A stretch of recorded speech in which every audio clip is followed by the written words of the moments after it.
J'ai été dentiste auparavant pendant environ 10 ans et les gens me posent souvent la question, quelle est la différence entre un orthodontiste et un dentiste qui fait de l'orthodontie?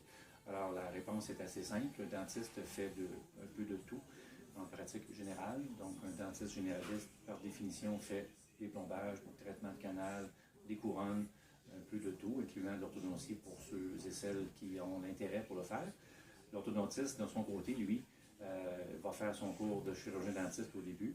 Ensuite, il y aura une année de résidence multidisciplinaire intégrée dans un hôpital ou 2 ans d'expérience avant de rentrer dans le programme de spécialisation à temps complet à l'université dans un programme de 2e cycle qui va durer, lui, la plupart du temps maintenant 3 ans, occasionnellement 2 ans, avant de consacrer complètement sa pratique à l'orthodontie et avoir le titre d'orthodontiste pratiquant.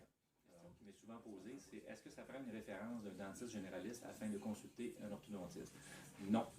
On peut d'emblée aller voir un orthodontiste, puis celui-ci, s'il y a au besoin, il y aura des communications possibles avec son dentiste traitant. S'il n'y a pas de dentiste traitant, ben, on va lui demander d'en trouver un. La question qui m'est souvent posée, c'est à quel âge on devrait consulter un orthodontie? L'Association américaine des orthodontistes se sont penchés sur la question, ont déterminé que 7 ans est un bel âge. L'Association québécoise des orthodontistes a statué la même chose. Pourquoi 7 ans? En fait, c'est qu'à 7 ans, on a une première molaire d'adulte qui arrive. On a en général les 4 incisives du bas et les 4 incisives du haut. Ça nous donne assez d'informations pour voir ce qui s'en vient. Donc, à l'occasion, rarement, on aura une intervention très précoce à faire. Sinon, on va avoir une bonne idée de ce qui s'en vient pour le patient et donner une bonne idée aux parents de ce qu'on aura comme plan de traitement exécuté éventuellement.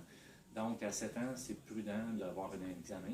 Ça nous permet de détecter des choses tôt, des fois d'éviter des problèmes plus graves ou encore de faciliter un traitement futur. Alors, 7 ans est un bel âge pour un premier examen. Les avantages de consulter tôt. En fait, il y en a plusieurs. Un des avantages, c'est que même si jamais à 7 ans, on voit l'enfant et qu'on ne fait rien avec pour l'instant, ça nous donne toujours la possibilité de monitorer, d'avoir vraiment des mesures précises à chaque étape. Donc, ça nous permet de voir la tendance et de réagir au bon moment. Mais souvent, on va avoir besoin d'harmoniser les largeurs d'arcade qui ne le sont pas.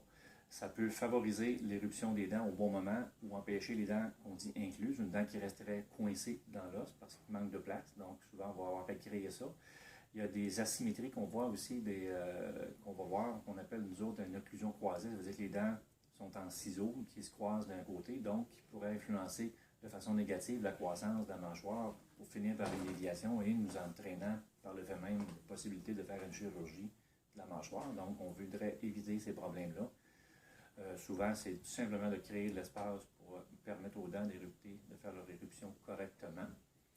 Souvent aussi, il va y avoir des problèmes d'estime de soi. Les enfants vont avoir des dents là, tellement en mauvaise position que les enfants sont gênés, vont carrément empêcher de sourire, pas montrer leurs dents, donc ça peut affecter leur vie sociale.